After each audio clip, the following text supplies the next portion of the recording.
Welcome student, Ganesh राय YouTube channel में आप सभी का स्वागत है। मैं जीके माहौर आपको सभी क्लासेस की मैथमेटिक्स पढ़ाता हूं और हमारे यूट्यूब चैनल गणेश शास्त्र पर आपको सभी मैथमेटिक्स की वीडियो अवेलेबल कराई जाती हैं और हमारे यहां पर आपको सभी study material free of cost दिया जाता है, जिसे आप हमारे टेलीग्राम चैनल से, व्हाट्सएप चैनल पे, यहाँ पर हमारी जो वेबसाइट है उस पर जाकर फ्री ऑफ कॉस्ट आप डाउनलोड कर सकते हैं।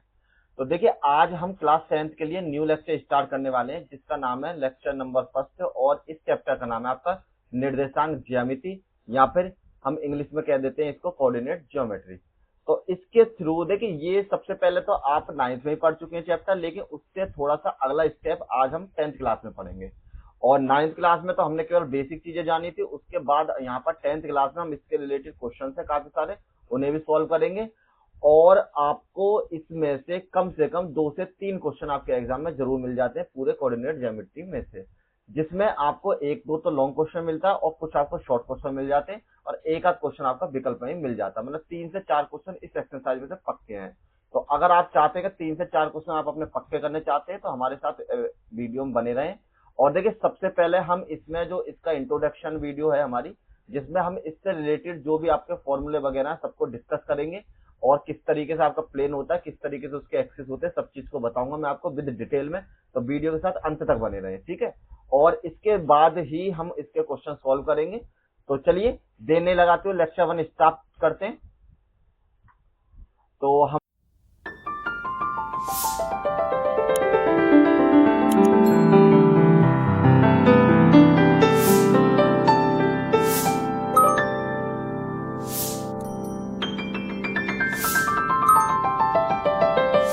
हमारे जैसे कि वीडियो है आपके इंट्रोडक्शन ऑफ ज्योमेट्री, ज्योमेट्री का इंट्रोडक्शन किस तरीके से है, आपको क्या क्या करना होता है, क्या क्या प्रोसेस होते हैं, क्या क्या फॉर्मूले होते हैं, वो सारी चीजें हम इस चैप्टर में डिस्कस करेंगे।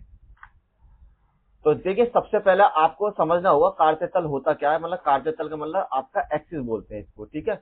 या फिर कार्टेशियन प्लेन भी इसको हम कहते हैं, या कार्टेशियन प्लेन किस तरीके से आप प्रोनाउंस कर सकते हैं उसको हम बोल देते हैं। तो सबसे पहले first explain what is the Cartesian plane. It is the like the flat map और made by the two perpendicular lines के थ्रू।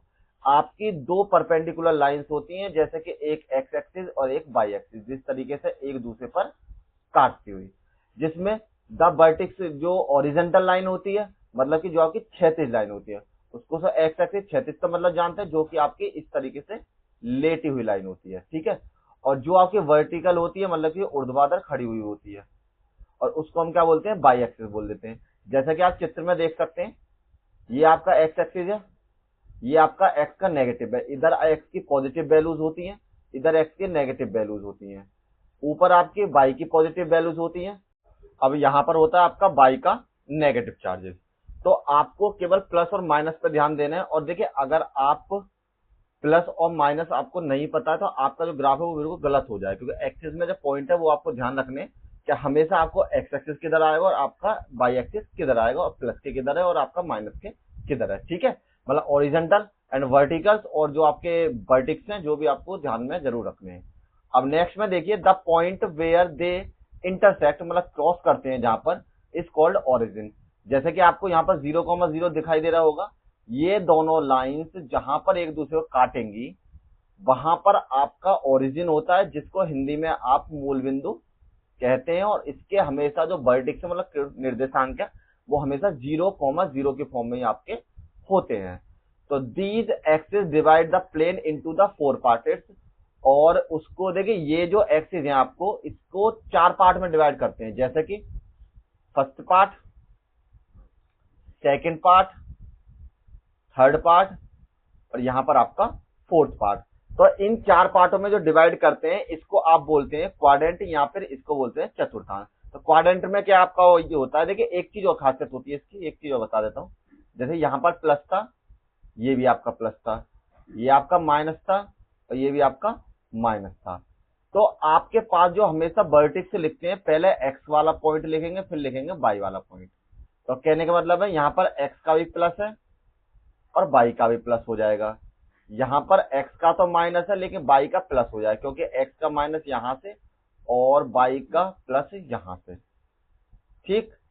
और इसी तरीके से जब इसकी बात करते हैं, यहां पर आपके दोनों ही पॉइंट माइनस के हो जाते हैं और यहाँ पर आपको x का प्लस में मिलेगा लेकिन y का आपको माइनस में मिल जाएगा। तो आपके जो पॉइंट है जो माइनस प्लस है वो इस तरीके से यहाँ पर परफॉर्म करते हैं। तो आपको इसमें जो ध्यान रखना था, एक्सिस ध्यान रखने थे, ओरिजिन ध्यान रखना था, और आपको कोऑर्डिनेट यहाँ पर ध्यान रखने थे। अब चलते हैं नेक्स्ट की तरफ। अब देखिए कोऑर्डिनेट ऑफ द पॉइंट्स, मतलब एक बिंदु के निर्देशांक होते क्या है। अगर यहाँ पर आपका कोई भी, देखिए ये जो आपकी आकृति है किसी प्लेन पर हो सकती है, मतलब किसी धरती पर हो सकती है, या आकाश में किसी चीज पर या दीवार पर हो सकती है। आकाश का मतलब एक तरीके से जहां पर भी आपको एक तरीके से एक्सिस नापने हो, और किसी भी चीज की जो एक्सिस है आपको एक्स और वाई में बना लीजिए, पॉजिटिव नेगेटिव करके इसकी जो आसानी से हम वैल्यू निकाल सकते हैं। तो कोऑर्डिनेट ऑफ द बिंदु, जैसे बिंदु की बात करें, ये कह रहा है explain that any point on this plane can be located using a pair of number called coordinates x और y। जब भी आपके ये कोऑर्डिनेट, मतलब कि समझाइए कि इस तल में किसी भी बिंदु पर स्थित संख्याओं का जो जोड़ है, मतलब x और y की फॉर्म में जो दर्शाया जाता है, उसे हमेशा निर्देशांक कहते हैं, जिसे हम कोऑर्डिनेट बोल देते हैं। जैसे कि x coordinate tell us distance from the y axis, मतलब x वाला जो पॉइंट है हमारा, जैसे ये वाला पॉइंट है, ये आपको ये बताएगा कि इसका y से डिस्टेंस कितना है। और नेक्स्ट में जो y वाला कोऑर्डिनेट है वो आपको एक्सप्लेन करेगा कि इसकी x अक्ष से दूरी कितनी है। और ये पहला वाला आपकी x की वैल्यू हो जाएगी, दूसरी वाली आपकी y की वैल्यू हो जाएगी। जैसे कि यहाँ पर आपको दिख रहा होगा ये x पर 3 स्टेप है और y पर आपका यहाँ पर 4 स्टेप है, ये यहाँ पर मिला हुआ है, ठीक है।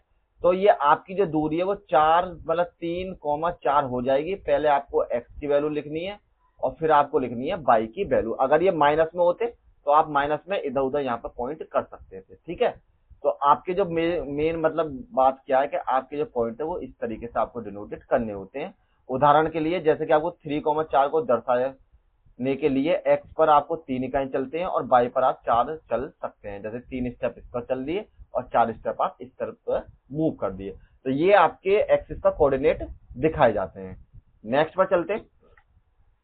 अब देखिए कुछ आपके जो इस एक्सरसाइज में जो आप करेंगे उसके लिए आपको कुछ फॉर्मूले दे रखे हैं, उन फॉर्मूले के थ्रू ही आपको सारी वैल्यू निकालनी है। आपको मेनली जो चीज है आपको फॉर्मूले पुट करते जाने और उसके आधार पर जो आंसर है निकालते चले जाना है।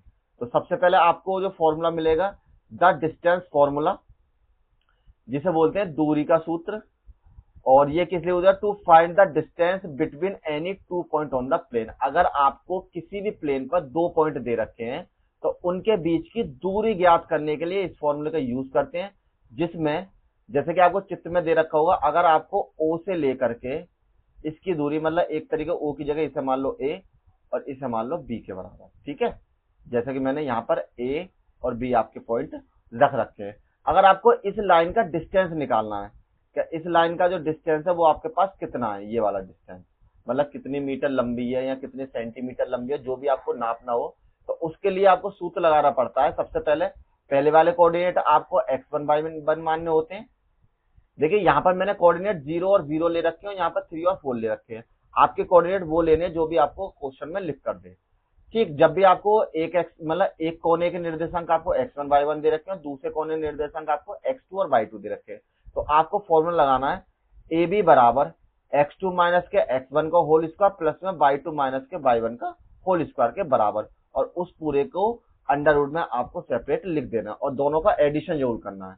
अगर आप चाहें तो इस फॉर्मूले को इस तरीके से लगा सकते हैं, हो सकता है किसी बुक में इस तरीके से दे रखा है, x1 माइनस में x2 का होल स्क्वायर प्लस में y1 माइनस के y2 का होल स्क्वायर। चाहे तो आप इस फॉर्म में लगा लीजिए, चाहे आप इस फॉर्म में लगा लीजिए, दोनों ही फॉर्म में आपका आंसर बिल्कुल आपको सेम टू सेम मिल जाएगा। केवल इसमें क्या चेंज है, इसमें x1 x2 लिख रखे हैं, पहले x2 है बाद में x1 है, और इसमें पहले x1 है बाद में x2 है। केवल इतना ही आपको चेंज करना होता है। अब आपको एक्सरसाइज में ये फॉर्मूला किन किन चीजों में प्रूव करना है, मतलब किन किन चीजों में फाइंड करना है वो बता देते हैं। जैसे कि to check the triangle of the equilateral, आपको ऑल साइड कैसी है, आइसोलेस है, इक्विलेटर है या स्केलस है, वो आपको नो साइड मतलब स्केलर, मतलब आपको क्या होता है, त्रिभुज के 3 पॉइंट दे रखे होंगे और उसमें आपको पता करना है कि इसमें से कौन सा त्रिभुज बनता है, समबाहु त्रिभुज बनता है, समद्विबाहु त्रिभुज बनता है, यहाँ पे विषमबाहु त्रिभुज बन जाता है। जैसे कि आपको नीचे भी लिखा हुआ है, मतलब इसमें पॉइंट्स के थ्रू आपको कुछ इस तरीके से पॉइंट दे रखे होंगे, ये ए का पॉइंट, ये बी का पॉइंट, ये सी का पॉइंट, ये आपके x1 y1, ये आपके x2 और y2, और ये आपके x3 और y3। तो जब आपको इस तरीके से पॉइंट दे रखे हो तो आपसे पूछे ये वाला डिस्टेंस, ये वाला डिस्टेंस और ये वाला डिस्टेंस निकालते हैं। उसके आधार पर अगर तीनों बराबर है तो समबाहु त्रिभुज हो जाती है, दो बराबर है तो समद्विबाहु त्रिभुज हो जाती है, अगर तीनों अलग अलग है तो आपकी विषमबाहु त्रिभुज, मतलब कोई भी भुजा बराबर नहीं है, वो आपकी ट्रायंगल हो जाता है। या फिर आपको चेक करना होगा भुजाओं के विकर्णों की लंबाई। विकर्ण का मतलब होता है आपका जो भी, जैसे कि एक तरीके से डायगोनल होता है, जैसे ये आपका डायगोनल दिखाया गया है चित्र में, ये वाला, ठीक है, मतलब इसको हिंदी में विकर्ण कहते हैं और वैसे हम इसको डायगोनल कह देते हैं। अगर आपको किसी स्क्वायर का, रेक्टेंगल का, रोम्बस का, किसी का डायगोनल निकालना हो या उसकी चारों साइड जो है उसकी लेंथ निकालनी हो, तब भी हम इसी फॉर्मूले का यूज करेंगे। मतलब क्या है कहने का, सीधा सीधा कहीं पर भी आपको दूरी की जरूरत पड़ रही है तो वहां पर आप इसी फॉर्मूले का प्रयोग करोगे, ठीक है। अब देखिए नेक्स्ट फॉर्मूला, आपको एक फॉर्मूला और मिलेगा इसमें आगे जब पढ़ेंगे तो to find the coordinate of a point the divide the line segment join the 2 point of the specific ratio. अगर आपकी कोई भी लाइन किसी भी लाइन को दो पार्ट में डिवाइड करती है, ठीक है, जिसमें आपके दो रेशियो m1 और m2 बन रहे हैं, जिसमें ए और बी आपके दो कोऑर्डिनेट हैं, तो आपको जब रेशियो निकालना हो कि ये जो लाइन, ये वाला जो पॉइंट है, ये वाला पॉइंट इस लाइन को किस पर डिवाइड करता है, मतलब कितने रेशियो पर डिवाइड करता है, या फिर आपसे पूछे कि इस पॉइंट के निर्देशांक कितने हैं, तो उसको निकालने के लिए आपके पास जो सूत्र होता है, मतलब हमारे पास जो डिवाइड वाला हमने इसको p मान रखा है, तो उसका सूत्र है m1x2 m2x1 प्लस में और m1 माइनस के m2 के बराबर, या फिर m1y2 प्लस में m2y2 और m1 और m2 के बराबर। एक चीज ध्यान रखना, पहले x वाली वैल्यू लेनी है, बाद में आपको y वाली ही वैल्यू लेनी है, ठीक है। एक चीज और बता देता हूँ, वैसे तो इसमें दे नहीं रखा है आपको, ये फॉर्मूला दो तरीके से होता है। एक यहाँ पर आप माइनस लगा के भी इस फॉर्मूले को कर सकते हो, लेकिन उसकी दो कंडीशन होती है। अगर प्लस है तो वो आपका अंत विभाजित होता है, कंडीशन आपको मिलेंगी, मतलब कि इंटरनली डिवाइडेड होगा, और आपका माइनस है तो वो आपका बाह्य विभाजित होगा। तो आप फॉर्मूले उसी तरीके लगाएंगे। तो थोड़ा सा मैंने डिटेल में यही बता दिया जिससे कि आपको आगे जो क्वेश्चन आए आप कंफ्यूज न हो, जहां पर प्लस है वो अंत विभाजित, ज्यादातर तो आपको प्लस वाले ही फॉर्मूला लगाने और उसी के थ्रू आपको चीजें मिल जाएंगी।